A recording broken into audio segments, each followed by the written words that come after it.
Good.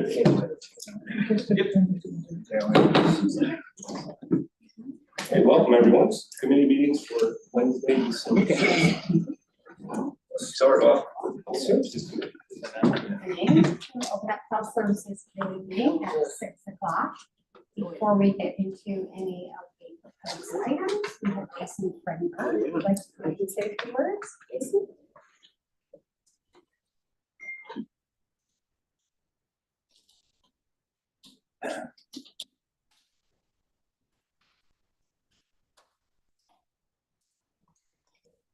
Evening, everyone. Thanks for giving me a few minutes to talk. I'd like to give two updates tonight. The first, I'd like to talk about MCAT, which is, most of you know, Mental Health Association of Columbia Greene Counties has a mobile crisis team, and they serve both Columbia and Greene counties. And it was established in 2015,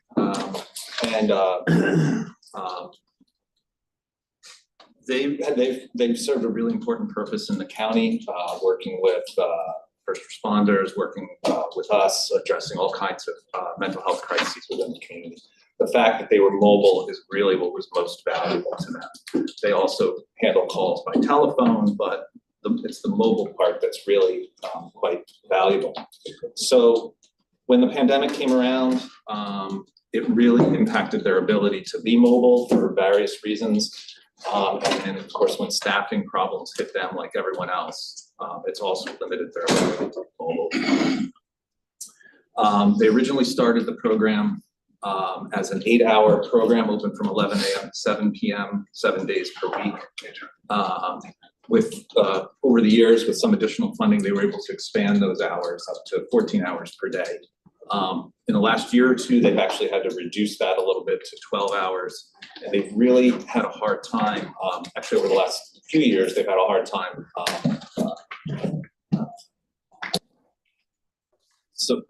financially as well. So that's why a few years ago, they approached both counties for some financial support as well. So both Columbia and Greene County, as you probably know, contributed about $170,000 each for 2 years to help support MCAT.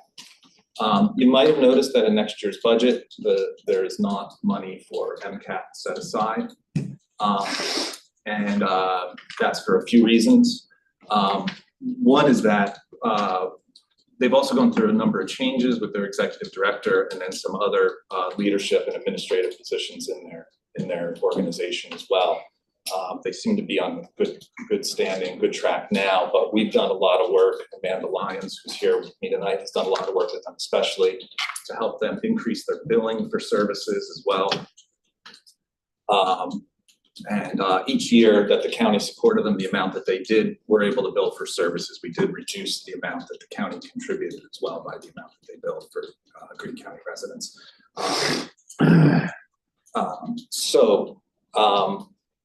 What's happened in,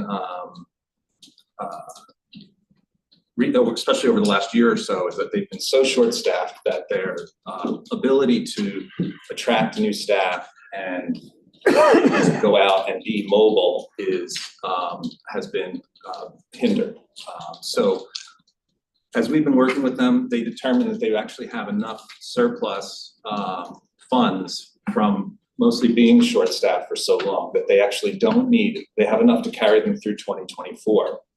But they also proposed to us a plan and a budget to reduce their hours of operation back to the original model, which is the original model that OMH, New York State Office of Mental Health, supported, which was the 11 a.m. to 7 p.m., 7 p.m. Model. With that model, they should be able to certainly continue through 2024 with adequate funding. They're hoping that model of shortened hours will also attract more staffing and might make it more attractive to people to come on. They have a number of part-time and per diem staff now. They felt confident that some of those folks might actually come on full-time if they had this better schedule than what they had before.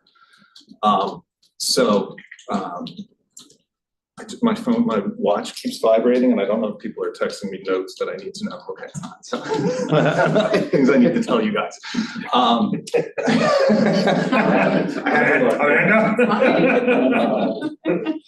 Okay. So this is as we worked with them, the going back to the original hours of 11 to 7. When we looked at their call volume, the analysis of their call volume, it should catch the majority of the calls. Even though they'd be ending the day earlier than before, an analysis of the last 6 months, they had a total of 70 calls across both counties after 7 p.m. and only 2 of them required them to actually go out locally. So Greene County Mental Health has an on-call service that we always cover as well, 24 hours a day. So that is still always there for the county. So most of their calls do come in during the day. They do get a fair amount of calls between 9 a.m. and 11 a.m. when they would actually open. But there is an answering service that takes the calls. The director is always in the office by 9 a.m. anyway, so there's always a backup for some sort of severe emergency, but otherwise they would start at 11 a.m. according to the original model. With this plan and with this budget, you know, they propose that they might have in the future a shortfall that's much less than what they were asking the counties for before. There's going to be changes in their budget probably next year in terms of expenses, but in general, it seems to be a model that I think will work. Both myself and the Director of Community Services in Columbia County were in agreement. We thought this was a model that was appropriate, hopefully might increase the ability to fully staff it as well. So they're scheduled to begin that on January 1st. And I wanted to bring that to all of you to share and to see if anyone had questions. Jason, Sure. what's the number of calls during their proposed hours that they want to move to? What have those numbers been between the 2 counties? You said 70 between the 2 counties after 7 p.m. Yeah, you know, I don't know. I can get you that answer. I don't have that data in front of me. All right, I didn't bring that, but I know they have that. They can share that information. So Do you like know- on an annual basis, they do about 1,900 calls a year between both counties, which realistically, I mean, that's not a lot of calls considering the amount of hours that they're spending. They were spending 13 hours a day, and they were there 365 days a year. So the reduction down to the 8-hour span, it's actually more of a 10-hour span because they are going to cover those 2 hours that the director and the assistant directors there. So and you know, again, that 6-month period that they looked at that window, there were only 70 calls between both counties. So I think that it's fair to say that those 2 hours from 7 to 9 really are not a high volume time frame. So What happens if there's a actual crisis at 9 o'clock at night? Well, they would call our yeah, we have an on-call service. Okay. That operates even while we have MCAT in the county. There's still our mental health on-call service as well. Okay. and we're required by law to operate that if we have the county clinic, we're required by law to have a 24-hour on-call. Gotcha. And then the deputies would respond to anything that would be something that we need. Okay. All right. Thank you. Question for you, Jason. So this obviously has been thought out. So is it going to be more proficient, obviously for them, operational, but the benefits, I mean, this is both counties, correct? This isn't, because these folks go east side, west side of the river when the phone rings. Correct. So I mean, I guess what I'm asking is, it has been thought out, but the 11 to 7, what were we doing now that was different? Were we running people 7 at night through the evening? Was there like a midnight shift? It was originally 11 to 7, then they expanded to 12 hours. I think it was 10 to 10, and then I think it was 8 to 10. Okay. Or 10 to 12. 14 hours per day, yeah, which they There was just. never a C shift. Right, so I Right. more or less took initiative and realized maybe it's too much. Yeah, so we always handle the calls in the middle of the night, they always come to us. Okay. One of the things I think I worry about, maybe I could be deep in the weeds with this, but the eviction money that's coming in that could go through some of these, the same departments, which would increase the need for services, and we can't get the people. It really comes down to the staffing, I think, is the main problem. And, you know, with this model, they should be able to sustain themselves, certainly through next year. And after that, you know, what myself and my counterpart in Columbia County are, if there is a shortfall and they do need to, we're gonna go back to OMH and ask them to increase their state aid. Part of them is still supported by state aid, but it's not enough to support the whole program. But with this model, we're gonna see what the status is. We would go to OMH before we come back to the counties. That's our plan. We're looking, what's our number on settlement? Which one? Opioid settlement. Well, there's gonna be 7 total settlements. Yeah, we got bulk money up front, get dribs and drabs over 18 years. I wanna say the average over the 18 years is 179,000. a year between, and that's an estimate because we still have some pharmaceutical companies that have not settled out of court yet, but we have an idea of where they're gonna go. That's kind of my point. We're getting extra money to handle some of these problems, but you can't find the people to provide the services. Catch 22 here. Yeah. But we use some of this money now for 2 different personnel, one in the sheriff's office and one shared between public health, mental health, and DSS. So we. And just to add a little bit of context behind MCAT's situation and staffing, MCAT has very particular standards that they have to stay within and parameters they have to stay within staffing. And OMH has shifted that. It started with a lesser degrees. You could be like a med tech, essentially not have be a licensed provider and respond to some of the calls in the field and still bill for those services. Just to get the program off the ground and get it running with the expectation, I think that they thought some of these people would eventually become licensed and be certified providers. That model did not pan out, I think, the way they thought it was going to. So what ended up happening is now you've got a bunch of people that are unlicensed, unable to provide the service. So now they've raised the bar for the expectation for licensed providers. They now can find them. LPNs at one time could provide the service. They no longer can provide the service in the field by themselves. So that expansion of requirements has now increased the amount they've got to pay the provider, the field that they've got to now address, that, you know, to find providers to get them in the door. So the cost has gone up significantly for them, and that has now created this bigger looming issue that can they really maintain a program like that?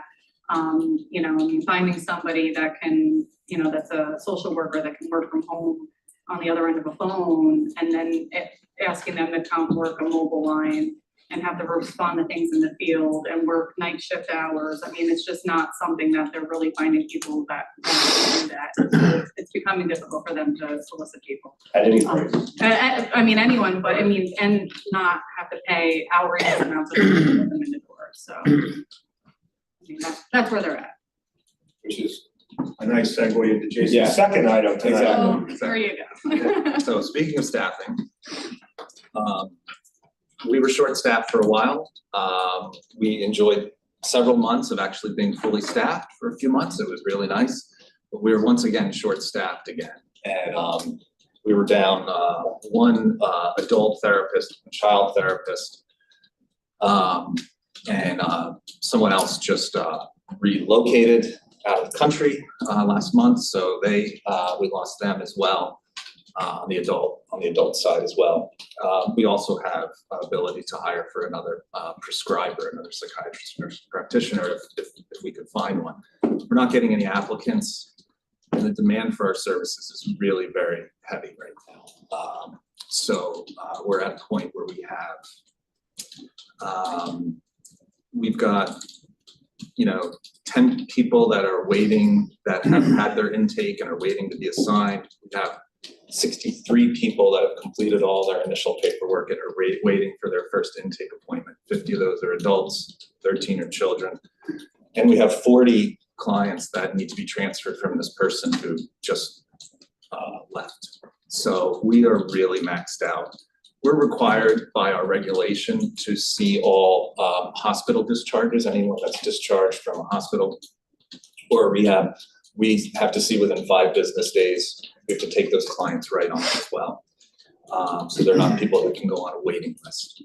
So we're left at a point where it's more than we can handle. We don't like to keep waiting lists, but we have a waiting list right now. But what we really need to do is to do what we did. I think it was about a year ago, I came to you guys about this, where we need to try to stem the flow in some way. And the only way to do that really is to take all non-acute referrals. So people that are not coming out of hospitals, that are not crisis, the folks that are calling us and saying, hey, I think it's time I want to start therapy, and they're not in an acute situation, we need to refer those folks out for a while until we can get better staff. This worked before when we did this. We did it for several months, and it worked. However, the relief really wasn't felt for a good couple of months because my staff is booked out so far already.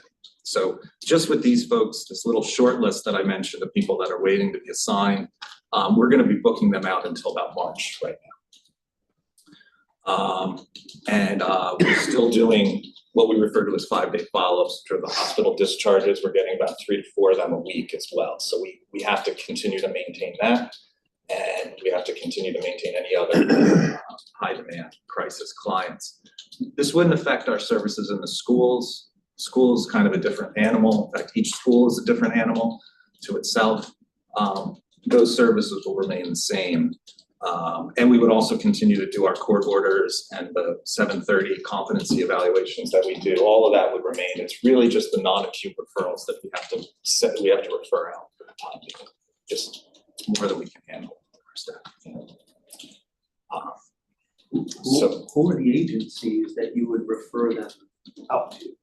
There are a number of private practitioners, and there's some agencies. Look, we have a pretty comprehensive list that we share with everyone. And people that are still calling for those calls, we would still talk to them, screen them to make sure that they're not suicidal or in some sort of acute distress, and then refer them out, provide them with the list that we have. But it's mostly, unfortunately, that's the thing about Greene County. There really aren't a lot of even private practitioners in this county. We are the main service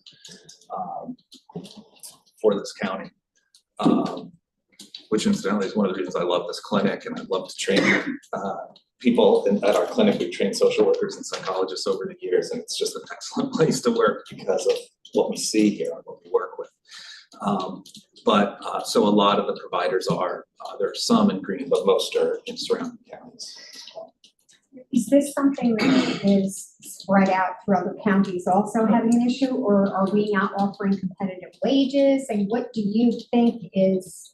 Well, wages is certainly an issue. That's always been an issue. My counterpart in Columbia County, we partner on so many things. They were short-staffed, woefully short-staffed for a couple of years. They were down like 7 therapists on their staff. And somehow they're fully staffed. I don't know where they got the applicants. I don't know why people are going there to us, because we're both advertising. Is there, do you know what their pay scale is compared to ours? I think it is it is higher, yeah. Columbia in general is higher than. Yeah. Across the board. So that is a significant factor. This is everywhere. This is happening everywhere. What was your Saratoga? My colleague in Saratoga told me, in attempts to make me feel better, he told me that their waiting list is a year long. So didn't make me feel much better. It's definitely better. Not being funny, but the people that are staffing, are they coming up on the Amtrak and, they're upstate and it's a job for them? I don't know. Does it make it more marketable for them where someone gets off the train station and go to work in Columbia County where, we're on the other side of the circle, the river. Yeah, I don't know if Amtrak is considered a commuter type device too much from Kingston up. I don't know. I can't answer the question, but Right. it's not like the lower counties commuter trains that stop more frequently and have the parking capacity and to answer Patty's question, I am in negotiations now with the union that covers this section of the departments. And one of the items on the table is the elevation of the grade levels for these licensed clinical positions.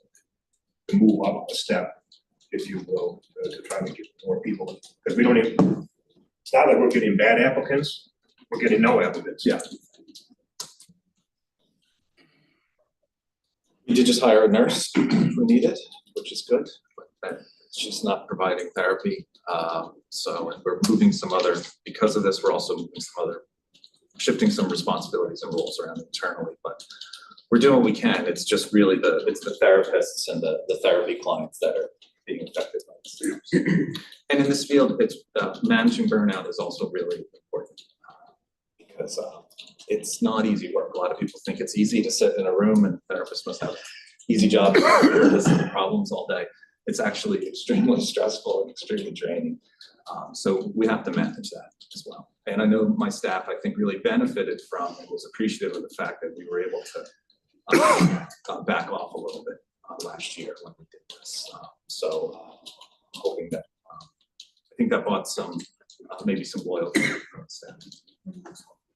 Jason, has your department been involved with the law changes on firearms and red flag laws? I mean, I know the sheriff's here, where you guys have had to look into any calls potentially where people were, who have or possess firearms?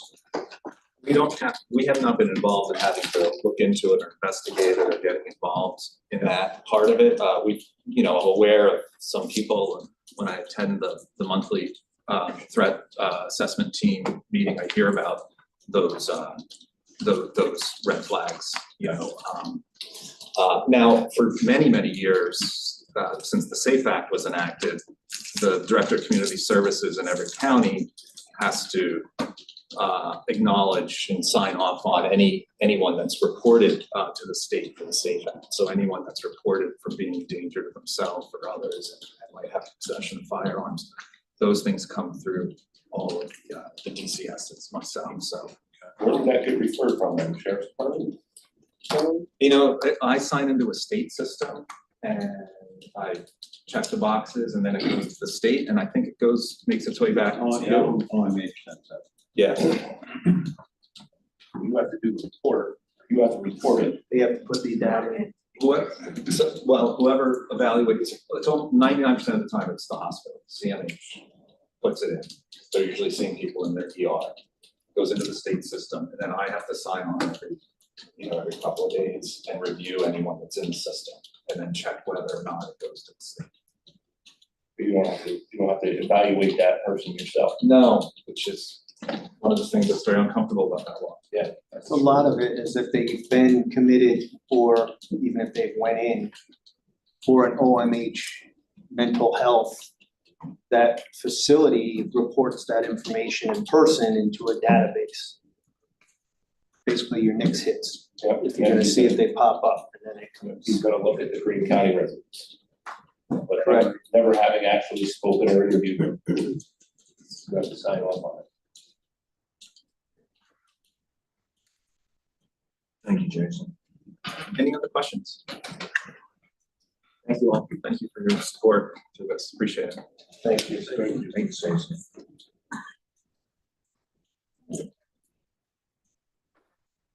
First item, authorizing contract, Greene County Community Services Board and Greene County Recovery Services. Moore, Campbell. Moore. All in favor? Aye. Opposed? That's carried. Authorizing agreement, Greene County Mental Health, CSB, and Northeast Parent and Child Society. Davis. Davis Campbell, all in favor? Aye. Opposed? That's carried. Authorizing agreement, Greene County Mental Health Department with Arthur McGinn, MD. Davis. Davis. Hobart, all in favor? Aye. Opposed? That's carried. Authorizing agreement, Greene County Mental Health with 24th Street Psychiatry, PC. True. Davis. True and Davis, all in favor? Aye. Opposed? That's carried. Authorizing the contract, Mental Health Association of Columbia Greene County's Inc. Youth Clubhouse. Rivera. Rivera, Or. Hobart, all in favor? Aye. Opposed? Carried. Authorizing agreement and budget amendment, Greene County Public Health Department and Health Research Inc. Public Health Emergency Preparedness. Davis. Davis and Bloomer, all in favor? Aye. Opposed? That's carried. Reappointing member, Community Services Board. Lucas, question, Lucas. Patty, I'll second that, but I have a question. What's reasonable expenses? Is this mileage, the meals? Is it- What constitutes reasonable expenses? I would say probably travel to meetings.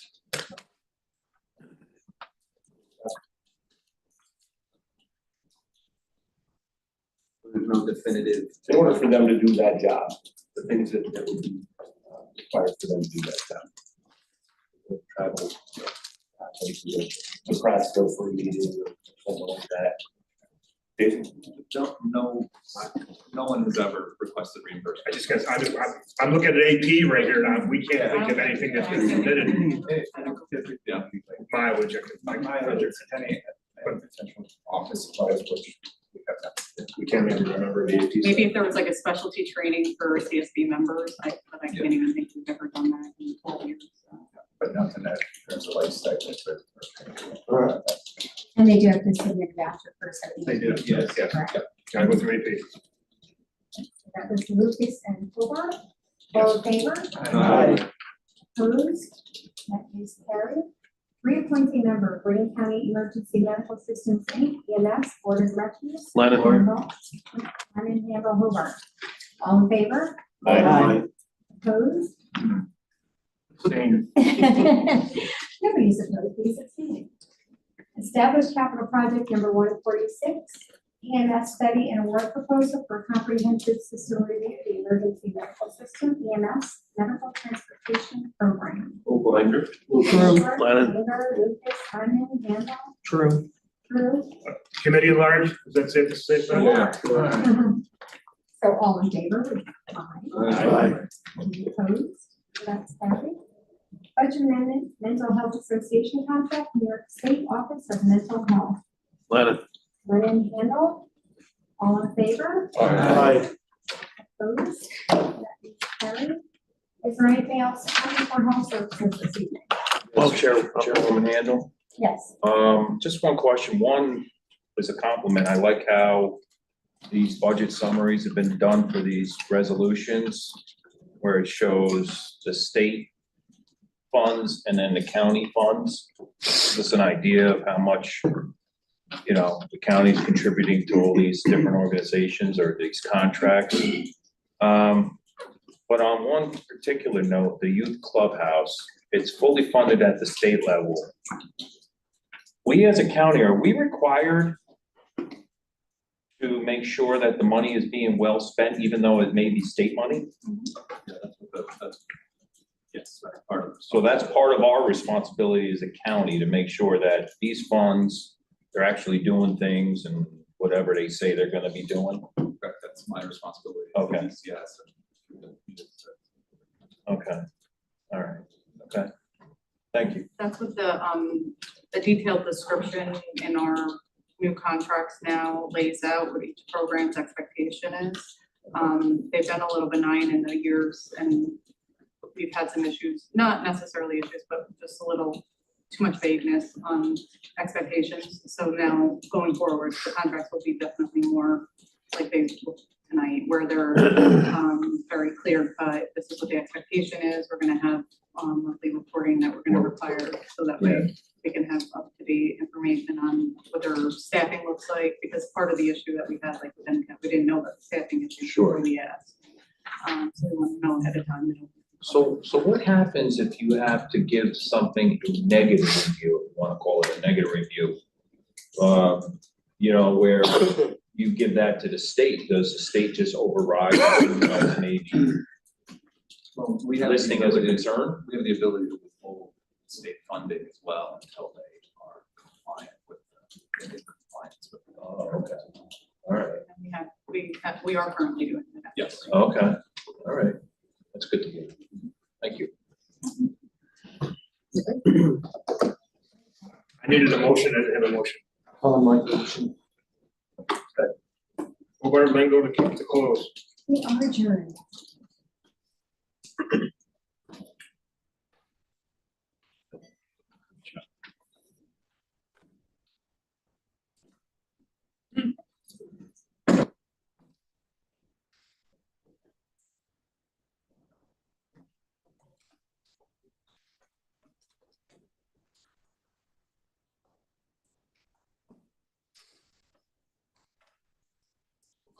Thank you, Tammy. I'd like to call County Resources to order at 6:32. We have 8 proposed action items before us today. I'd like to start with the first one. This is authorizing the agreement with the Greene County Agricultural Society. Need a motion on that. Rivera. Second by Thornton and Linger. Any discussion? All in favor? Aye. Opposed? So carried. This is showing an increase. Correct, right. I think we should point that out, and that's a substantial increase. Oh, yeah. Number 2 is authorizing another agreement. This is with Community Action of Greene County Incorporated. Lennon as a first. Second, Rivera. Any discussion on this one? All in favor? Aye. Opposed? So carried. Third, authorizing agreement with Cornell Cooperative Extension Association of Columbia and Greene Counties. True. True, Bueller will second. Any discussion on that? All in favor? Aye. Opposed? So carried. Number 4, authorizing agreement, Greene County Federation of Sportsmen. I need a motion on that. Lennon, second Thornton. I know what, Pat, it's been the same money for the same amount of years and we wonder why. I mean, we hope that we see an expansion, you know, for sportsmen and youth activities. We talked about that and they said that they were okay with the amount that we're giving them. They are making an investment. They're buying a 16 by 20 shed. They're putting down on our county property by the mental health clinic. Right. With their own money. They're gonna centralize all their equipment in that shed. But they said financially, they're okay with what we give them every year. I was always looking to give more. Right. You know, Yeah, we give a lot of organizations I mean, substantially more. I'd be in favor of giving more next year. They want it. Can have a conversation with them about things that they might be looking down the road and see if, you know, More kids involved. get more kids involved, absolutely. I mean, fishing derby is a great thing, but it'd be nice to have some more events for involving outdoor activities. Yep. All in favor of this one? Aye. Aye. Opposed, so carried. Number 5, authorizing agreement with the Greene County Libraries Association. I need a motion on this. True. True? Second? I'll second. Dorrington and Linger? Any discussion? Question for you, Mike. Yes, sir. How many libraries are there for this 36,000? Because we're giving out quarterly installments of 9,000. Does this go into their budget overall as like the 2% cap because they're their own taxing districts, or is there libraries that don't have their own I library don't think districts? they're taxing jurisdictions, they're functions of each individual town. Right. So this would not be a tax cap. Okay. Well, last year, didn't we give them a substantial one-time amount for $60,000 computers? for Computer work, hardware, yep. Internet increases, correct? Right, right. Thank you. All right, Tony. Any other discussion on this? All in favor? Aye. Opposed, so carried. Number 6, authorizing agreement with Soil and Water Conservation District. Need a motion on this. Like that. Linger, Rivera? Rivera will second. Any discussion on that? All in favor? Opposed, so carried. Authorizing agreement, Soil and Water Conservation District, RE, the Watershed Assistance Program. I need a motion on that. I'll make a motion. Buelich will second. Who made the motion? Dorrington. Any discussion on this one? All in favor? Aye. Opposed, so carried. Number 8 is reappointing members to the Board of Directors of the Soil Conservation District. I need a motion on that. Rivera and Lennon, Lucas, Lennon, whatever. any discussion on that? All in favor? Aye. Opposed? Abstain? Abstain?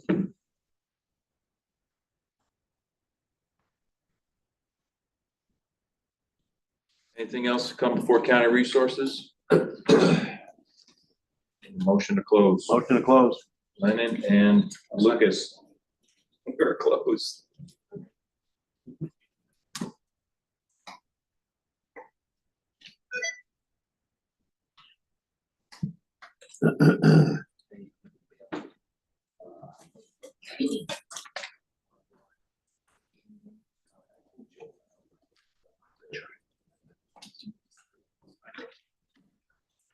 Thanks, Dan. Good evening, everybody. I'd like to call the Public Safety Committee meeting to order at 6:37 PM.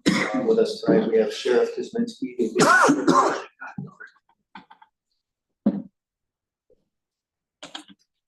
That salt air you're coughing up. Cold air. Good evening, everybody. Let's start right off. Last month, we made 154 civil attempts, served 94 civil papers, issued 56 traffic tickets, investigated 37 traffic accidents, made 22 arrests and 2 DWI arrests. We also handled 491 calls for service and made 136 traffic stops. On November 1st, the starting jail population was 30, and on as of November 30th, it was also 30, the high for the month being 35. Corrections did 20 transports, traveling 1,937 miles, totaling 82 hours, moving 26 inmates, and we currently have no state-ready inmates in our custody. We purchased BOLA wraps, and the training has begun. These are another non-lethal tool that can be used by our deputies to temporarily restrain someone without causing injury, and they will be in service this month. Superintendent Overbaugh and his staff have completed their work in getting the Corrections Division ready for the jail accreditation, and we're in the process of scheduling a pre-audit with the Sheriff's Association for that. So, thank you. Our 1033 program was also audited this past month through DCJS, and we were found to be in compliance with no deficiencies, which means we can continue to participate in that program. And we are the only agency in Greene County participating in that. Lastly, there's a resolution on the agenda for the purchase of a new Raymarine Axiom 12 Plus Pro Doppler radar unit with display for our Marine Patrol. The current radar system on our boat is outdated, and the new system will assure that our Marine Patrol operators are better aware of the surrounding boat traffic, hazards, obstacles, and approaching bad weather. The system will also allow us to better navigate in nightfall or dense fog and more accurately confirm our boat's exact location. It also has a sonar unit for depth. The funding of $7,094 was awarded to us through a FEMA Port Authority grant program and should be enough to fully fund and install the unit. So. No, it's still going on the old boat. It's transferable. It will be transferred to the new one if we ever see it. And back to your point on the temporary restraining orders. So they're doing them, they're mandatory now for police to do this. So pretty much everybody that goes to gets arrested as an MHLs is getting them done. We do get notified by them if they have a pistol permit or a semi-automatic rifle permit. And then that goes to the judge and we will go. Sheriff, how much of that time doing that is taking up time that could have been spent with more primary? Too much. Too much, because I've heard that from Too much. state, And we have- police investigators, we've heard it from. We have rooms full of guns, which eventually go back. We don't make the law, unfortunately. Gotcha. We're stuck with it. And some of them are justifiable, some of them are ridiculous in my opinion, but we'll do what we need to do to comply with the law. And some of them are coming 3 months later. I don't know what the extreme risk is later. Than sure. You know, there's a lot of interesting points to consider. Right, and that's currently being challenged in court, is it not? That, There's a challenge that went in a county out west, was it Cattaraugus maybe, or Shenango? One of them, there's a question as to can the police determine whether a person is actually 739 that they left, but so we could determine if they're 741 means we think that they're a danger to themselves or others, and that gives us the authority to take them into custody, take them to the hospital. However, we don't have the qualifications to judge them, which is a 739, which Jason and his people can do. So if they determine they're 739, then the guns get Sure. So it's kind of, we're kind of, one county actually said that, I think you're right. There's There's a judge out there said the police are not, you're putting them in a position that they're not, So that's still pending, but it is a big challenge. Okay. And right, some of it's kind of silly. I mean, you say something, you feel bad. Yeah, it gets very blurry. We're not, we've seen them for 5 minutes, but we have, are we in a position to even say that they're not fit to possess weapons? But we're going through the, Question for you. Seeing you're speaking about guns, and I've talked to you before about the people with pistol permits or getting fingerprinted. Is there any way we can allow the contracted company approved by the state into the jail or your office to perform? So the residents of the county don't have to drive. I mean, we did some that. people had to go in Pittsfield. So what happens, we did that for that convenience of our county residents, and after I think 11 months, it just became ridiculous because we're getting more people from Albany County, and we're basically filling up our lobby and using our bathrooms, and it wasn't. And the people they hire were like having trouble with their computer, so there would be 14, 15 people sitting in the lobby smoking, and it just became it became a nuisance, to be honest with you. I get it. Don't you do, pardon me, fingerprinting in Prattsville? That's the same company. It's identical. That was much closer to Pittsfield. Well, I don't think they're doing it there ananymore because they had problems with their employees. Employees and staff. It was the same employee that was coming to our office, and we told them that if this isn't working, you need to either get your employees straightened out or get your equipment straightened out, or you're gonna have to leave. So we evicted them basically. We tried it. And they were state employees and state equipment, No, they're private contractors. private contract. Yeah, and I don't know who gets it. And this years ago it used to be done by the police. right. And we still have in our slab scan, which we have 2 or 3 of them. But to make the money, the state took the ability away from us. So we have all the equipment, they just won't let us. But you couldn't do it yourself. They changed, made a law. They changed it, and now we can see the box that says it, but we can't select it anymore. Limit it to county residents? What's that? You can't limit the attendance No, of county it's residents? state. It's like DMV, Yeah. you can go anywhere. Insane. Well, DMV, at least we're getting them. How do you want Yeah, it's a rubber, Yeah. Yeah, I was just, I didn't know, and I was just thinking, I was like, Maybe it's faster. Yeah, we had, Doesn't make any sense. we set up a terminal in the lobby. We had them there every Wednesday, I believe it was. And it got really bad, and they didn't contribute to cleaning any of their mess up. no, I understand There are that. people that were afraid to come in because these aren't, it was everybody's identical services, not just some pistol permit applicants. It was, Right, people going for old PWDD, Right, people whatever. going for licensing, Other and, agencies. it became very convenient for them to send everybody to us because they had a big place to sit in, and it really became a big waiting room for them. It really interfered with our operations. So And like I said, most of them were from Albany County. Okay. And then I wanted to say thank you for the speed wagon over there on Lawrence Avenue, people that live there, besides myself, say thanks, it seemed to have remedied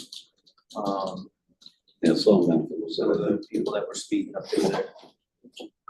So we do have another one of those that we paid for, I don't know, 7, 8 months ago, still hasn't arrived. So I just wanted to pass it along. Thank you. You guys have the visit with Santa next weekend, right, 16th? Yes, the toys. It always goes over well. Toys is, that's a big project. We're also doing Shop with a Cop on. That's we're going to Walmart, taking 4 families there. Put that out too, Sheriff, we like to hear the good stuff. Yeah. We got a lot going on.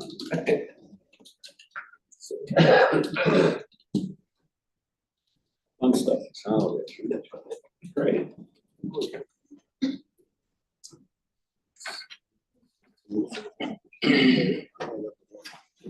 Apparently you're not shopping.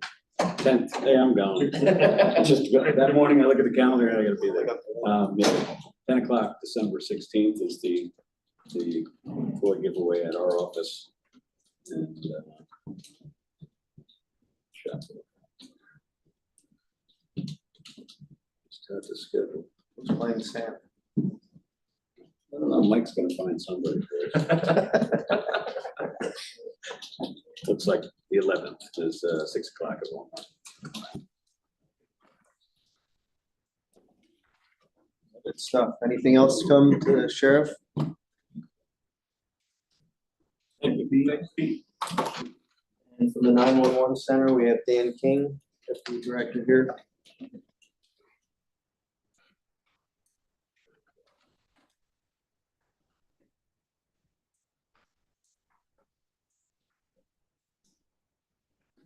Good evening.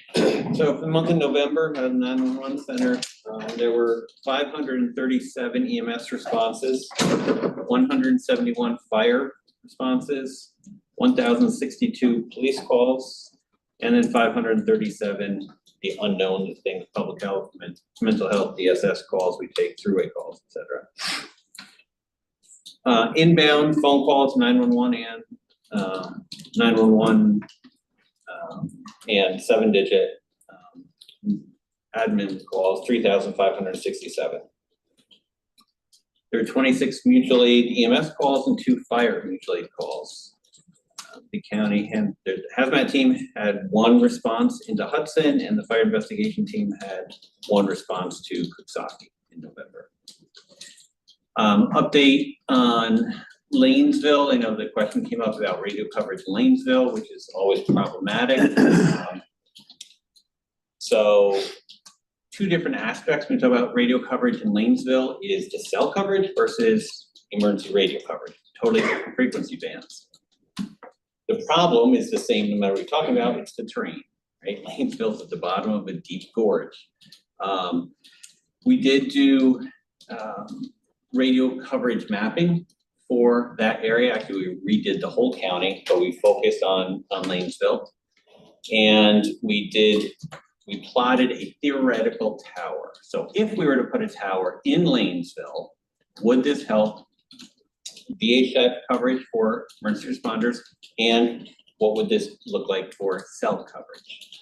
And the problem is still the same. It'll cover right around where that is, but you're still running into a mountain with your cell. Radio waves don't go through mountains.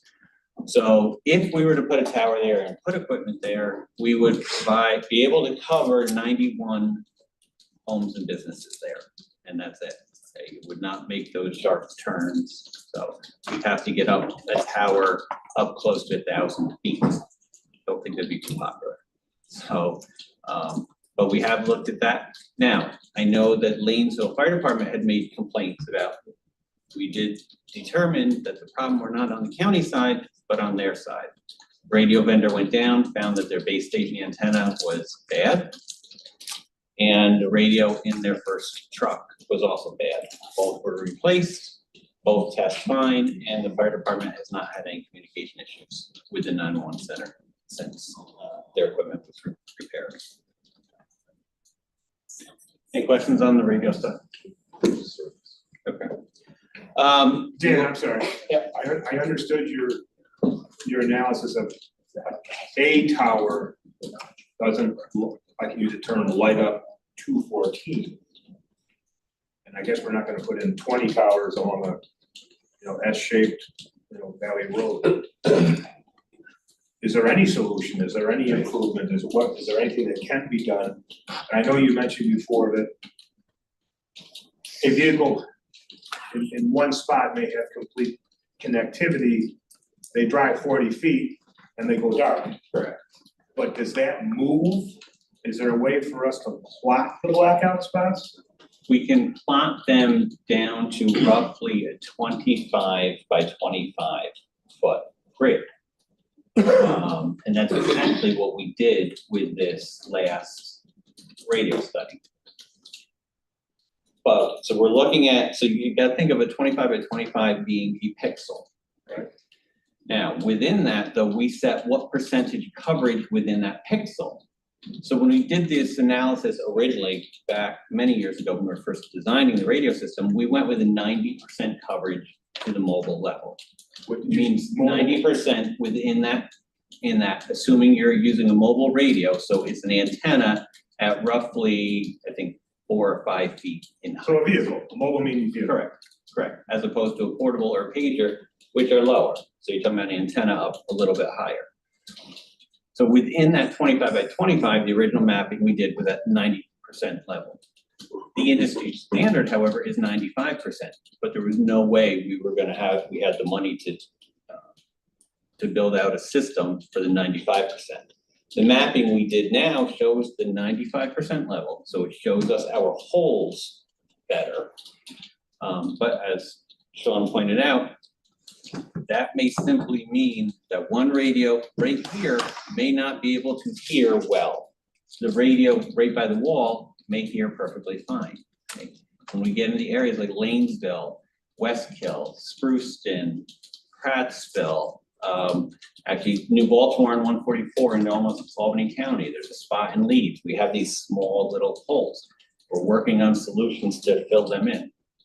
Durham and Greenville, they each have these little places where at the mobile level, it's going to be between 90 and 95%.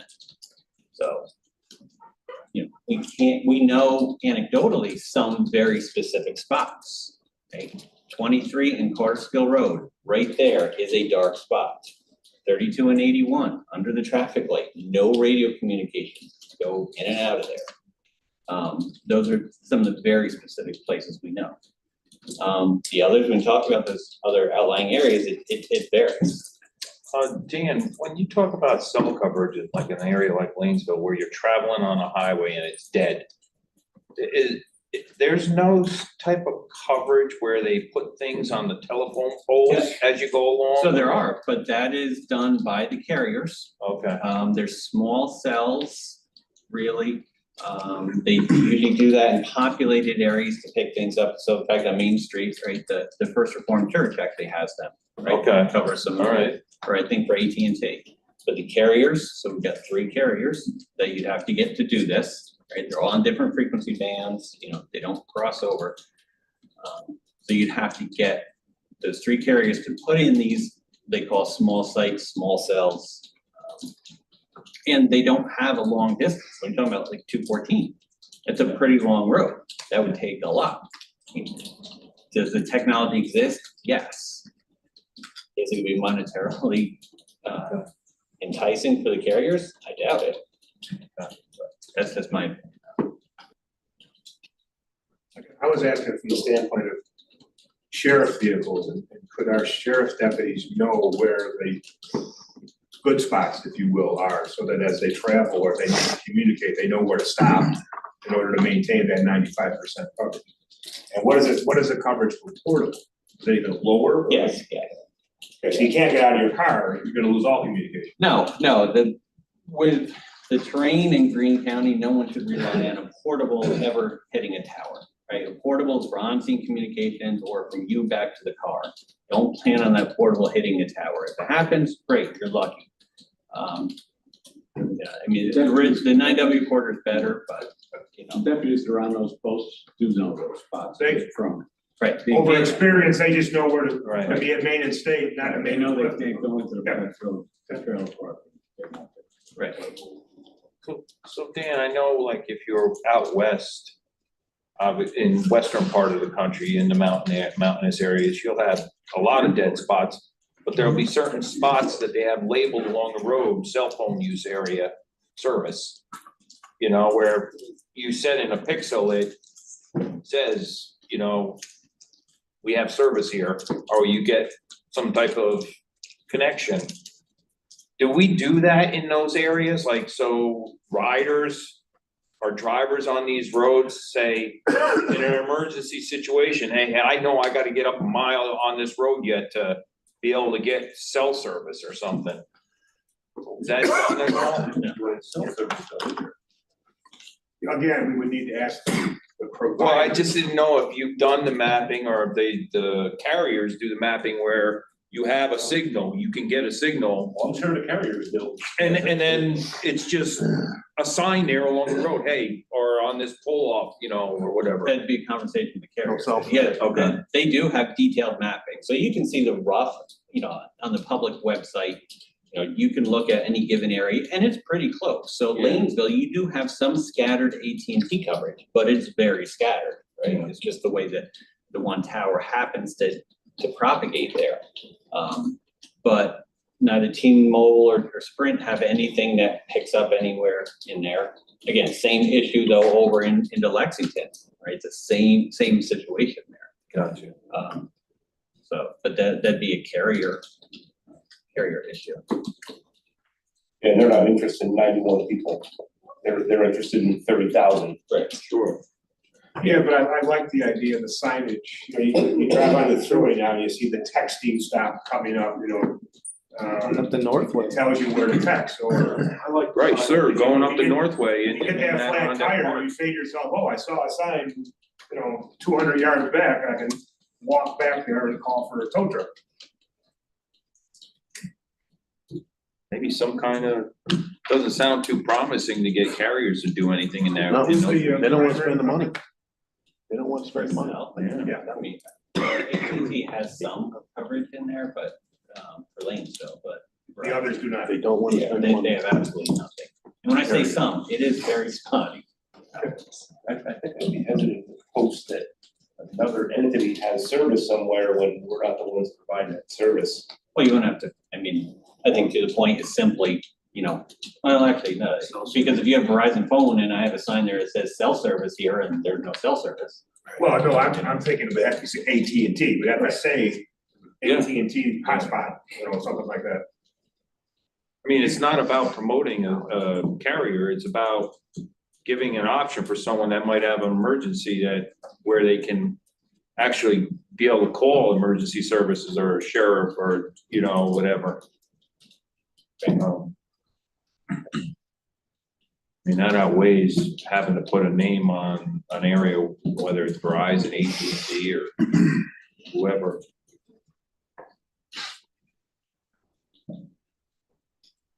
Good on the radio stuff?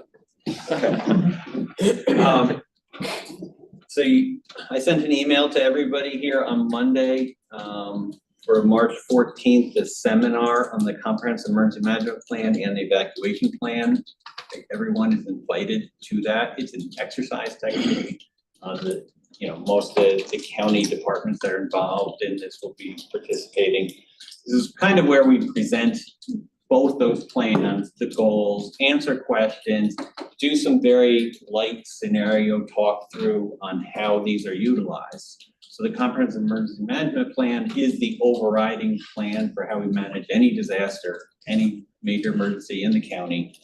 All these other plans are technically annexes to it, so they all have to work together. Then following that will be 2 weeks later, will actually be a tabletop exercise with those that have key roles in executing it. We'll be doing that. That's all part of the NIM stuff, right? Correct. Right. And then, so you mentioned the NIMS, that's on the resolution tonight, also the PSAP grant. resolution, this is public safety answering point grant we get every year, that's on resolution tonight. It's, in this case, this actually is just being used to reimburse the county for salary expenses in the 911 center. Each year it gets something a little bit different. This year it's all salary. So. Questions? Is that something that we request, or is that just a dollar figure that the state says, here you go? No, it's a formula. So, so the PSAP grant and the Interop grant are both grants that get funded out of your 911 surcharges. The state gets it, has this formula that they divvy up. They take their chunk and then divvy up the rest of the county based on,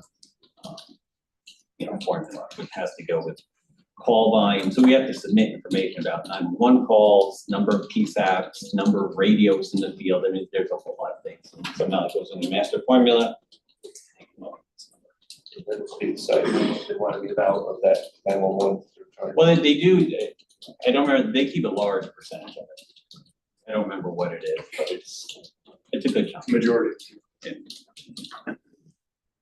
Yeah. Thank you. Thanks, Dan. Okay, on the proposed action items. Number one, the emergency services, reaffirmation of the NIMS procedures. Handle Martinez, all in favor? Aye. Opposed? Carried. Number two, establishing capital project number 144-2021, Port Security Grant Program. Davis. Lennon. Davis and Lennon, all in favor? Aye. Opposed? Carried. Number three, establishing capital project number 145 public safety answering point grant 2023. Martinez, I'll second that. All in favor? Aye. Opposed? So carried. Number four, budget amendment, insurance recovery, Greene County Sheriff. Davis. Handle Davis, all in favor? Aye. Opposed? So carried. One thing I wanted to bring up to everyone, and I spoke to Sean, was the EMT first responders thing, the governor's office, that email we received. And I know we don't have like a contract or anything, but we've been talking about the ambulance, going with Fitch to do the study. Would everybody, I mean, I think that they should be invited to participate in that, seeing it looks like they may be the preferred company that we've been listening to, I don't know what kind of information they may gather, but rather than just the county, I think it would be a good thing to include them in. I'm just putting it out there suggestion wise. I will forward the Zoom invite to Todd Sheridan and ask him to see if he could. Is Sean going also? Yeah. Yeah. I forwarded that to John. I mean, I think it's a great idea if they're allowed to do it. Yeah. I think it's a great idea. Makes good sense to me. If they're gonna be involved here. Okay, so it looks like I'll forward it and I'll let people know whether or not they'll be up to chat. okay. It's probably about an hour that they want or something like that, so I hope they'll be fast. Right. So that's tomorrow though, right? One of them is. One of the dates, okay. Right. I think Sunday evening, I think. There was three of them. So maybe could we get an update based on, what happens at that webinar, what they're discussing? Okay, outside of what Matt Fitch would. Right, outside of what Fitch is. Yes, this is gonna be, the state's gonna do this across the entire state, so I imagine it will be months before we get any kind of report. Right, I was just, I think it's gonna be a listing session for everybody to, the state, will probably make outlines, maybe some of the service areas that are in need of repairs or juice or money, and we can get a lot of people to say, yeah, we have that problem in our county too. Well, listen, the state still has an ADMS fire service, so. That's what I was gonna say, Right. pushing that to become an essential service. I just thought it'd be the right thing to do to let them chime in or listen and be a fly on the wall and gather information. No, I think that's a great idea. Anything else to come before, Public Safety Committee? Motion to close. 1 second, Sean, you know, we're moving forward pretty quick on the ambulance evaluation.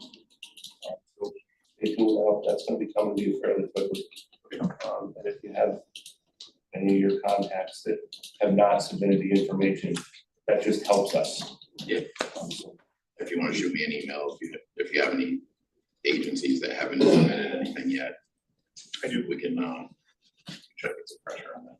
yeah, we need to be able to compare costs going down the road. Okay, I had a I motion have one from motion, and then I have a second. Lennon, Handle, And a second. opposed,